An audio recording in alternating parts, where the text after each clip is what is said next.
For the lift day structure, you're gonna start with a warm-up. It might be the mental prep, I forget. I'm gonna talk about the mental prep one first. This mental prep and presence piece is really important. A lot of people might just look over it and skip on to the next thing, but you have to have a strong understanding of your why.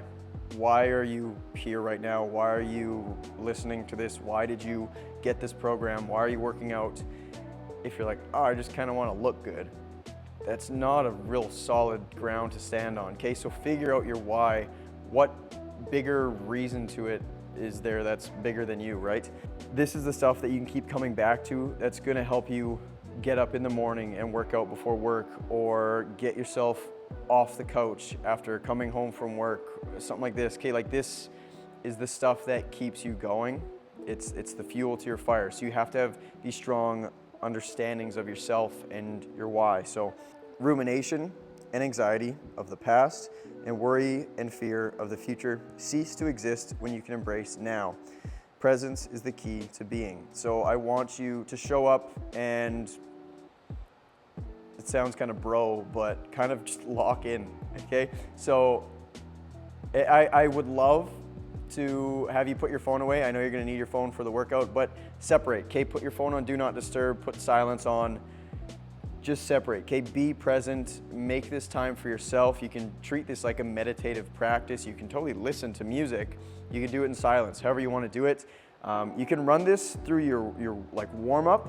Again, once you become comfortable and this warm up becomes second nature, this is an opportunity where you can do this practice through your warm-up. Maybe you just take a seat, breathe for like 2 minutes, just visualize what you want to do in your workout, and remember your why. Okay, keep that fuel, keep that fire burning. So visualize where you want to be, remember your why. If a man knows not which port he sails, no wind is favorable. Okay, you can put all the work into anything, but if you have no idea what the purpose behind it is or where you want to go, then what the fuck is the point? So let's say you show up on a given day and you're fired up, you're ready to rock, then use that energy, take advantage of that fire, and get after it, you motherfucking beast. If you're struggling, you feel depleted, but still showing up, then I commend you for pushing through. This part is real important. So do what you can today. Showing up on the tough days are more valuable than those easy, feel-good days. Sometimes doing 50% of what you can do is 50 times better than doing nothing at all. So continue to show up. This is where all the good stuff really happens and all the magic really lies. Continue to show up just 1% better. If you're feeling like shit and you have nothing in you, you had a terrible day, and all you got is one good set of something, that's great. That's all you can do, okay? Do what you can, that's all you can do. So for the warmie, there's a few different things here. You can start off if you like. I really like starting off with some like coordination skill work, a little bit of juggling, help me kind of separate from phone and outside stuff. If you can't juggle, that's fine. I implore everyone to practice it. It's great. You can juggle with hands, with feet. You can do some sort of like dribbling basketball, dribble with soccer ball. So I find that it helps me connect with my body a little bit more, and again, like separate from the outside. Totally optional though. You can do a little bit of like body massage on a foam roller or stick roller. I really like a foot roll with a lacrosse ball on the meaty part of my foot. I think it just helps blood flow a little bit better. You're gonna have access to more of a connection to your feet. So we're gonna start off and work our way up from the ground. We're gonna start off with some wall calf raises, get into some hops, do some body control stuff, some different crawls, some get-ups where you literally just get up from the floor and get down. You can progress that through adding some weight. You can try it with a hockey stick, try doing it slow, doing it with a weight overhead, something like that. And then a little bit of just general movement stuff, skipping, shuffling, karaoke, and then just maybe mix in some squats. Whatever you want to do, just get your body moving, whatever helps you feel ready to rock. And then you're going to finish off with this little burst where you do fast feet, quick jump squats, high knees, butt kicks, bounds, a bike sprint, like 10 seconds on fast, little rest, and you can try like 1, 2, or 3 of those. Just get your nervous system fired up. Nothing too intense. I don't want you just going for an all-out sprint, but something manageable on your body. And if you need a little bit more, you can do some just basic stretching and flexing type stuff on the ground. Do a little yoga, whatever you feel like you need. So the explanation behind some of this warm-up stuff, you want to allow your mind, your nervous system, your tissues and structures to become ready for work. The warming is strategically designed to help you tackle a lot of the problem areas that lead to chronic injuries for the majority of the sedentary population. Coordination and skill practice at the beginning is totally optional. I love it to help me separate from everything going on outside of the gym and to excite my nervous system. After 5 minutes of juggling, I will go from groggy, slow, and uninterested to awake, clear, and open to experience. Wink. Foot, calf, and ankle work to help get some blood flow to the lower leg. Weak lower legs and feet are a common cause for knee, hip issues, which can lead to back issues as well. So crawls and get-ups are general bodily control and basic human movements that also double as a great systemic warm-up. Crawls are great for the hands, wrists, elbows, and the shoulder girdle, and core. Get-ups are freaking great for the ankles, knees, hips, and core as well. These are just general movements that I think we should have not stopped doing from infancy, okay? At some point we just stopped really getting up from the floor and crawling on the floor. This stuff is incredible. We're gonna mix it all in for the warm-up, okay? You're gonna do it every day. Some general dynamic movements to get your body working as a unit and to help you feel a little more athletic, okay? That's where the skips and the shuffles and all that lies. And then this potentiation or burst is to get your nervous system absolutely ready to rock. So you feel ready to run through a fucking wall for the gym. So the potentiation or the bursts get your nervous system absolutely ready to rock. So the end of this last part, that stretch and flex, is a little bit optional. It's just basic movements or stretches that you can add if you feel like you need to hit a little more focused areas to help you feel a little more groovy. You get what I mean.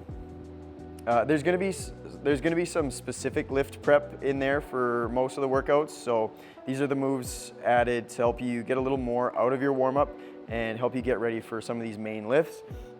They're gonna help activate certain muscles prior to lifting to reduce some discomfort and reduce the risk of strains. Don't want that. It's gonna help improve movement, form, and execution and help enhance performance. Moving on to the main lift blocks. So typically like 3 exercises in a block. A block is kind of like a circuit, but not really.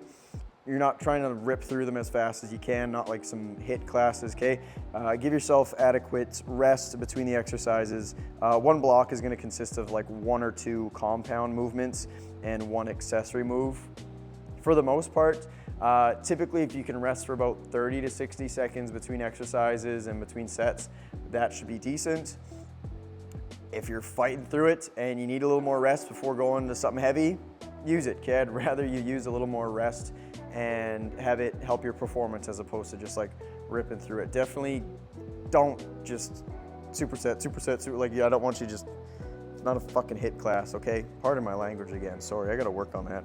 Some of the accessory and armor building blocks, so this is like all the extra stuff. This block is the stuff in like the back half of the workout. The heavy main lift blocks are the most important, but if you have the time to get through as many of these exercises as you can, please do. There's a lot of extra good magic hidden within these blocks. So some people prefer to do the strength work one day and then the accessories mixed in with an extra mobility or cardio day the following day. So if you only have enough time to do the main lifts on one day and not enough time to get through the accessories, don't fret. Do them the next day, maybe on like a mobility day. You can use that as like a heavy, high intense day on Monday and then like a lower intense day the other day if you're someone that likes to get a workout in every single day. You can do that it's just like shorter workouts. That's fine. There's a lot of people now that really preach like a 20-minute workout versus like throughout the day as opposed to like a couple hour-long workouts. Whatever works for you and your schedule. I would like you to get through these accessory moves. There's lots of good stuff in those, but again, the main heavy stuff is kind of the more important part, I guess. That's why they're at the beginning of the workout. For workout length, all of the lift day workouts should take about an hour. At the beginning, it may take longer due to just watching the videos and figuring out the app, but I promise that you will get the hang of it all. So I've had some people, I think they say that first couple workouts through the prep phase will take them like an hour and a half or so. Don't feel like you have to do the whole thing. Like I said, do what you can. Try to give yourself a little more leeway for time to kind of soak up all the information and all these exercises. Try not to just like scatter through them, or try not to just like rip through them and through this like panicky state. Like just pull it back. If you can't get through all the exercises, that's fine. But all the exercises should take about an hour. If you don't have an hour, then do what you can. The earlier stuff of the workout is more important, so don't skip that. The stuff later in the workouts are more accessory exercises, accessory like supplementary, okay? It's like supplements in nutrition, right? Like you need to have the whole foods, the protein, the fiber, the veggies, the meats, all this stuff, and then the supplements are where you can mix in the protein powder, all that stuff, okay? So that's kind of what we're talking about here. The accessory exercises are also important, but they're at the end of the workout for a reason. So it's not the end of the world if you don't get through it all, but try.